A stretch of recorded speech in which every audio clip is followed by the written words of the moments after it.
사랑하는 성도 여러분, 한 주간도 말씀 안에 거하고 계시는지요? 오늘은 지난 10월 2일 주일에 주셨던 로마서 5장 1절부터 11절 말씀을 통한 우리가 아직 연약할 때라고 하는 제목의 말씀을 묵상해 보고자 합니다. 로마서에서는 그 말씀의 중요성에 따라 보석 중에 보석과 같은 말씀들이 있죠. 전에 우리가 암송했던 로마서 8장이 그렇고요. 그리고 저희들이 오늘 묵상해 보는 5장이 바로 그렇습니다. 그만큼 그 의미가 깊고 그 맛은 물송이처럼 단 말씀들입니다. 그리고 저희가 읽은 1절부터 11절까지는 우리가 믿음으로 구원을 받는다는 이신칭의의 결과 또는 이신칭의의 열매 또는 이신칭의의 확신이라고 제목을 붙이는 말씀입니다. 오늘 말씀에 정말 깊은 그런 묵상을 위해서 1, 2절을 중심으로 세 가지 기막힌 우리에게 하나님께서 연약할 때 베풀어 주신 그 은혜를 살펴보고자 하는 것입니다. 우리가 아직 연약할 때 우리에게 베푸신 첫 번째 은혜가 있다면 하나님과 화평을 누리는 은혜를 주신 것입니다. 로마서 1장부터 4장까지는요, 우리가 원래 하나님과 화평할 수 없는 관계를 가졌던 하나님의 심판을 피할 수 없는 죄인이었음을 알려줍니다. 그래서 오늘 본문에도 10절에 곧 우리가 원수 되었을 때라고요, 우리의 상황을 정확히 설명해 주는데, 지금은 하나님과 화해한 몸이지만 그 전에는 하나님과 적대 관계였다는 겁니다. 우리의 영혼이 그러니 삶이 어디 편안할 수 있겠습니까? 그러나 우리가 예수를 구세주로 믿자마자 하나님과 우리 사이의 관계는 말로 형용할 수 없는 기적이 일어난 겁니다. 그것이 바로 1절 그러므로 우리가 믿음으로 의롭다 하심을 받았으니 우리 주 예수 그리스도로 말미암아 하나님과 화평을 누리게 된 것입니다. 하나님께서 더 이상 우리를 적대 관계인 죄인으로 보지 않고 예수 그리스도의 보혈로 말미암아 우리를 의인으로 봐주시는 겁니다. 그뿐 아니라 한 걸음 더 나아가 사랑받는 자녀로 우리를 세워주신 것입니다. 이제는 우리가 하나님을 바라보며 도망가야 할 그런 분이 아니라 달려가서 안겨야 될, 그리고 화평할 수 있는 그런 아버지가 되어주신다는 겁니다. 그런데 예수를 믿으면서도 우리에게 하나님과 화목하는 그 평화가 오지 않았다면 여러분, 뭔가 잘못된 것입니다. 우리의 죄와 허물 가운데 머물러 있거나 하나님 아버지에 대한 오해를 할 때 참된 화목과 평화를 누릴 수가 없죠. 그렇다면 기억하십시오. 오늘 본문 말씀에 하나님과 여러분의 화평을 누리지 못한다면 1절에 그 화평을 누릴 수 있는 비결이 나옵니다. 우리 주 예수 그리스도로 말미암아. 이것이 비결입니다. 우리가 하나님과 화평을 누릴 수 있는 것은 바로 예수님 때문입니다. 죄를 안 져서도 아닙니다. 내가 완벽해서 화평을 누리는 것도 아닙니다. 우리가 하나님과 화평을 누릴 수 있는 이유는 바로 예수 그리스도가 계시기 때문입니다.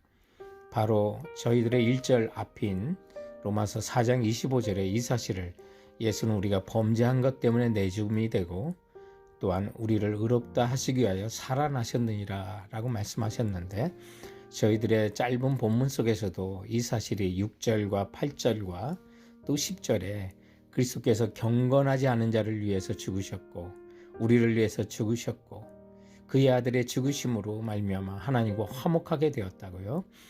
우리 주 예수 그리스도께서 나의 죄를 위하여 죽으심으로 말미암아 하나님과 화목한 거지, 우리의 행위와 우리 모습 때문에 결코 하나님과 화목했다는 것은 아니라는 사실을 보여줍니다.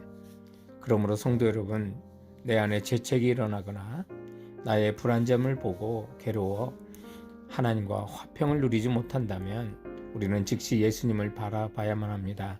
마귀는 지금도 곁에서 북치고 장구치며 소란을 일으켜 예수님을 바라보지 못하게 합니다. 그러나 하나님 앞에서 나를 보지 말고 예수 안에 있는 내 자신, 예수 안에 있는 자백하여 용서받은 나의 죄를 보며 하나님과 화평을 누리시는 성도들 되시기 바랍니다. 우리가 아직 연약할 때에 예수 그리스도로 말미암아 우리에게 부어주신 기가 막힌 은혜 두 번째는 믿음으로 서 있는 이 은혜에 들어감을 얻은 은혜라고 하는 것입니다. 2절 말씀에 그렇게 표현되어 있죠. 또한 그로 말미암아 우리가 믿음으로 서 있는 이 은혜에 들어감을 얻었다고요. 믿음으로 서 있는 이 은혜가 뭘까요? 예수 그리스도를 믿음으로 의롭게 된 신분이 영원토록 변함없이 보장되는 은혜입니다. 우리가 예수 그리스도를 나의 구세주로 믿음으로 모든 죄를 용서받고요. 한 번 용서받으면 또한 영원히 용서받는 것. 이것이 정말 마귀 사탄이 나를 흔들 수 없는 은혜라는 사실을 굳게 믿는 것이 바로 믿음으로 서 있는 은혜입니다. 이때 기도도요. 우리 주 예수 그리스도로 말미암아 믿음으로 서 있는 은혜를 확신하며 기도하고 간구한다면 내게 주신 하나님의 모든 환경의 응답이요. 돌이 아닌 떡이라는 믿음을 갖게 되는 것입니다. 예수 그리스도로 말미암아 하나님은 우리 아버지가 되셨는데요. 예수님께서 마태복음 7장 9절에 너희 중에 누가 아들이 떡을 달라 하면 돌을 주며 생선을 달라 하면 뱀을 주겠느냐 말씀하시지 않습니까? 내가 하나님께 간구하고 기도했는데 응답은 항상 떡이라는 확신이 서 있는 것이 바로 믿음으로 서 있는 은혜에 들어간 자들의 삶입니다. 열심히 공부했는데 어떤 자격증 시험에서 낙방을 했다면 그것은 떡입니다. 회사의 위기 속에서 회사에 남게 해달라고 기도하고 열심히 일했는데도 레이업을 당했다면 그것은 떡이지 돌이 아닙니다. 우리 하나님 아버지는 자녀인 우리에게 돌이나 뱀을 주시지 않는다고 하셨습니다. 우리는 한치 앞을 볼 수 없는 인생이지만 하나님 아버지는 우리 끝을 보고 계신 분입니다. 우리의 미래와 영혼을 보고 계시고 인도하시는 분입니다. 그렇기 때문에 정말 믿음으로 서 있는 은혜에 들어간 자는 이런 담대한 확신 속에 하나님 아버지께 기도해도 주시는 모든 응답이 돌이 아니라 떡임을 믿고 믿음으로 굳게 서 있는 은혜에 들어가는 우리 성도들 되시기 바랍니다. 우리가 아주 연약할 때 예수 그리스도로 말미암아 우리가 얻은 기가 막힌 은혜 세 번째는 하나님의 영광을 바라고 즐거워하는 은혜라고 하는 것입니다. 성도 여러분, 하나님 아버지께서 우리에게 바라시는 생활 스타일이 무엇인지 생각해 본 적 있습니까? 그것은 오늘 2절 말씀에 예수로 말미암아 우리가 믿음으로 서 있는 이 은혜에 들어감을 얻었으며 하나님의 영광을 바라고 즐거워하느니라고요.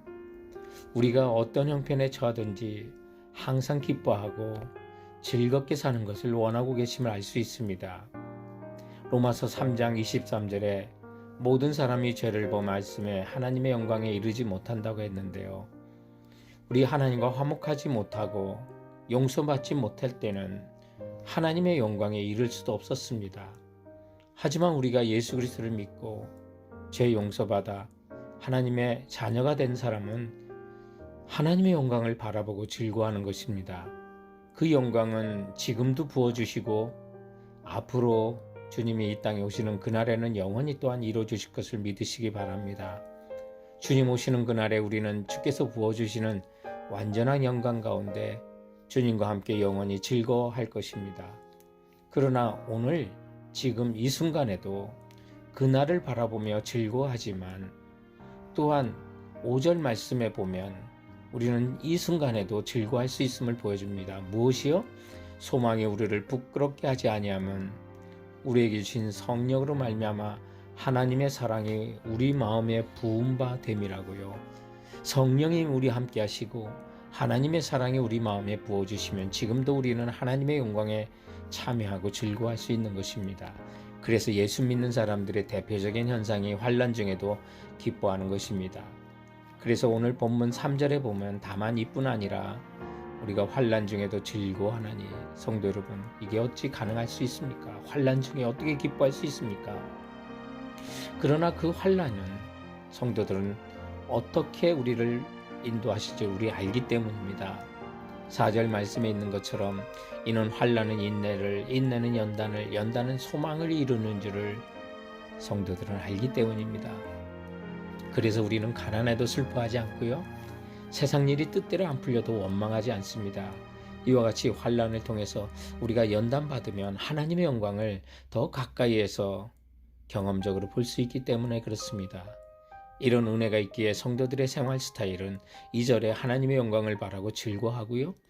그리고 11절에서도 그뿐 아니라 이제 우리로 화목하게 하신 우리 주 예수 그리스도로 말미암아 하나님 안에서 또한 즐거워한다고요. 사랑하는 성도 여러분, 예수 믿는 우리가 세상에 당당하게 보여줄 수 있는 것은 바로 기쁨입니다. 이 세상 가운데 우리가 보여줄 게 무엇이 있겠습니까? 세상의 기쁨이 아니라 하나님의 영광을 바라보고 기뻐하는 것, 이것이 바로 세상 사람들 앞에 우리가 내놓을 수 있는 우리의 자랑이며 우리의 삶의 기쁨인 것입니다. 성령님께서 우리 모두에게 하나님의 영광을 바라보고 즐거워하는 기쁨을 소유하도록 하나님의 사랑이 여러분들의 마음속에 가득 부어주시기를 주님의 이름으로 축원드립니다. 사랑하는 성도 여러분, 그럼 이번 한 주간도 주께서 주시는 말씀으로 승리하시고 건강하세요.